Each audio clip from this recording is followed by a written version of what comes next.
Samson, it's good to have you on the pay. Thank you. Bibiaboko. Yes, yeah, okay.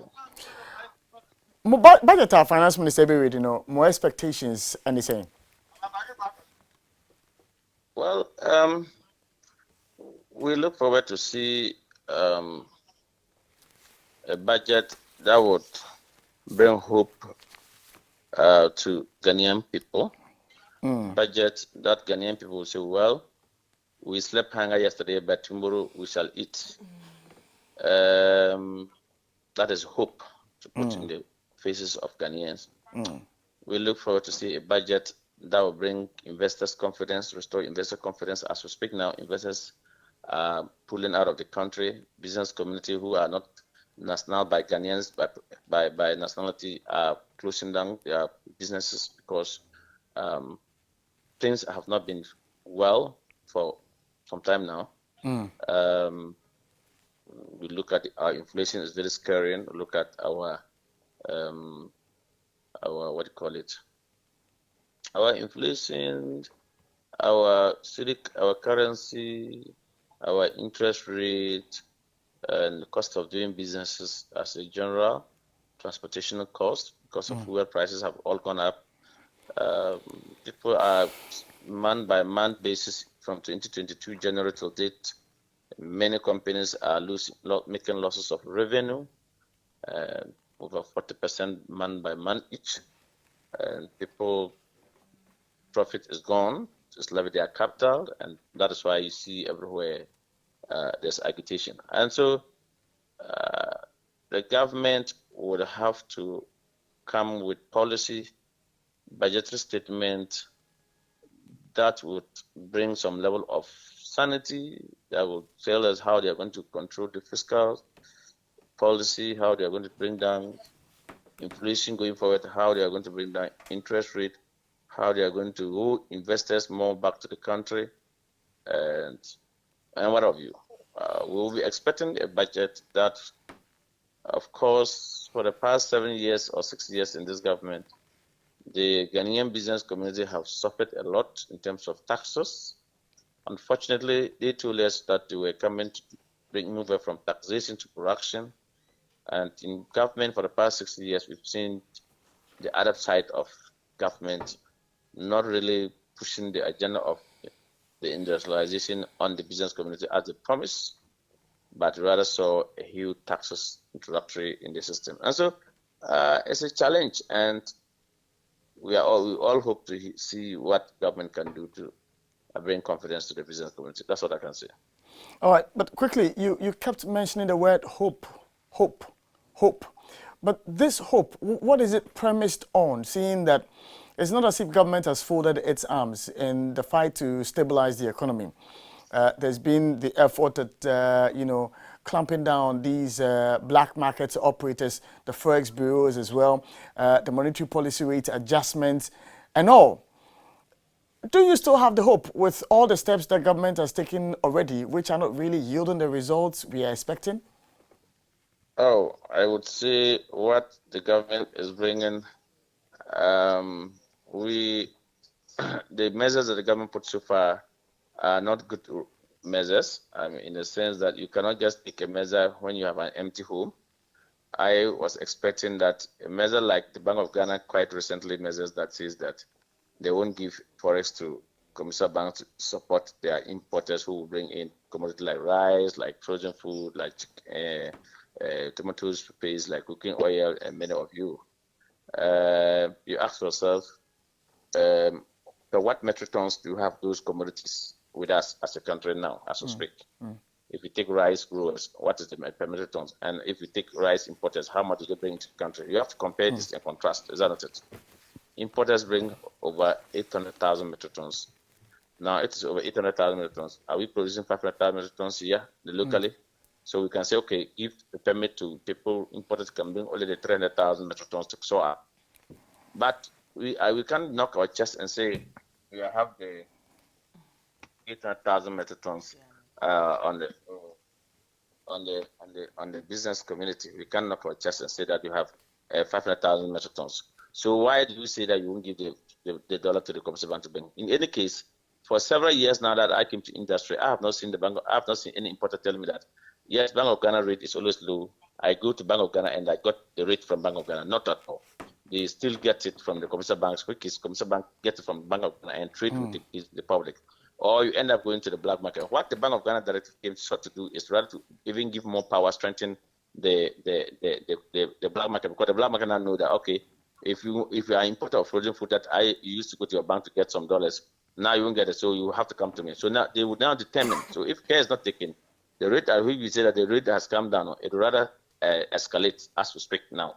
Per what the Bank of Ghana shouldn't have even brought this out publicly, because nobody knows that actually. Because anytime the black market wants to strike, they know that Bank of Ghana can come to cushion the stocks. But if now the Bank of Ghana is saying that no, then where do we go?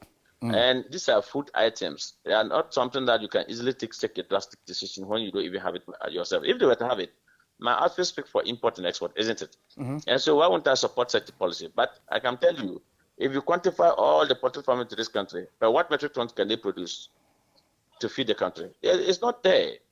So I was expecting that at least maybe with these government measures that they did their 3 days retreat at Pedia's Lodge and stuff like that, should have said, okay, this 2023 budget that is yet to come, if Parliament accepted and debate and approve it, a quantum of amount of money will be allocated, not just that it will be mentioned as a budgetary location, but it is actually, even when it is approved, it is actually allocated to the poultry producers, to the rice producers, so that we don't, you and I, in this year, we saw how all of them were lamenting. Even as we speak, you call poultry farmers national president.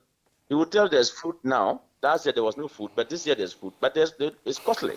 They can't afford it. So what is government doing to support that area? I was expecting to see government say, okay, because we want to grow our own poultry and feed our own system, our own self, government is giving tax exemption to those who import the old chicks. You know, they import the old chicks to supply to the poultry producers. Are you aware? Yeah. So those people who import the old chicks, do they pay duties and taxes? If yes, what would government do to increase the production of poultry? If I were to be government, I would say, look, all those who bring in the old chicks to supply the poultry producers in this country, we will no longer do what? Take a cost of tax duty from them. So we will make it lesser cost, so that when they come, they can supply our poultry producers, and our poultry producers will be able to produce to meet the market demand. Is that not it? Yeah. And so if government fails to do all those things, government have not said anything in there. We have not seen what is going to come from the budget for 2023 yet. And then, of course, you can't just take 3 months to produce to feed the country, and that isn't true. From now to January, February, March, if the importers is not going out to their commercial banks and they are not getting the needed forest to go and bring the product to this country, what it means is that there is going to be a shortage. And if care is not taken, people would even halt what is already in the system now. Then when by January, February, March, Ghanaians started crying that I have money, I can't get food to buy, then they will start releasing at a higher cost. Because at that time, your demand is high. If demand is high and supply is low, then they will have to increase the prices. I hope you are getting the point. So why would government want to deliberately starve people and Ghanaians? And this is Christmas time. We have already had our negatives during the COVID-19 2020, 2021, isn't it? And so this is the only Christmas that Ghanaian can knock at and say, I can now move to my neighbor house, I can now move to my friend's house, I can now go to the market and do whatever, I can now go to cinema and other things, and I'm enjoying Christmas. This is the time that you're putting up this measure to get to already cost of things is high. I can tell you, I went to Takoradi last week Friday. On my return on Saturday, I stopped at somewhere in the back to buy Ngokoko. I don't know how I have to call it Ngokoko. Yeah. That's the palm oil, a bed oil. Yeah. The palm, what do you call it? Is it palm oil? Not the candle, not the palm candle. Red oil. The red oil. When I asked for the gallon, I was told that it is 150 Ghana cedis. I asked the woman, why 150 Ghana cedis? This is Ghanaian produce, so why 150? It should be cheaper, so that at least when government is banning vegetable import, oil importation, Ghanaian can switch to butter and to Ngokoko.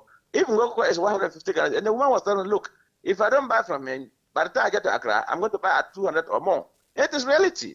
I ask people, and I said that's how it's costing Accra here. All right. So the question is, why government knows very well that you don't even have the local one here. You are taking these measures to do what? Is it to stifle the business community and also deny your own nationality from not getting what is, because already the income levels are not and nothing to grab them about. All right. And so for me, I strongly believe that the government taking that decision is not anything to help the situation. People think that that is the way forward to make our economy very boom. Yes, but we need a medium to long-term process. For me, I will support the government. The government is taking it as medium to long-term process and not just radical short-term measures. It won't help anything. And it's going to escalate prices of food. Because anybody who go to the black market and get a higher rate to go and bring his imported, because government is not saying they are banning total import, isn't it? They are saying the Bank of Ghana will no longer support. So wherever you go and find and get your forest at a higher rate to the city, then if you bring it to sell, you have to make sure that you peg your price to be in consonance with the prevailing rate. Other than that, you'll be run out of, All right, of Samson, business. I'll thank you for joining me this morning live on the Happy Morning Show. No, I guess, hello, sir. Hello? Yes, Samson. I just want to add that if the government will not reduce the taxes at the port for importers, at least they should not introduce any new taxes again. We're expecting the government to take off the COVID-19 levy. We're expecting the government to take off the 2% special levy that has been running since 2017 that they told us it was going to go off, and they keep on asking for extension. If government will not do anything, they should not introduce any layer of tax. Already, if you go to the port, this is Christmas festive. The port is like a ghost town. I can tell you, nothing is moving in this country. There's so much burden on the business community, and I think government should listen to us this time around.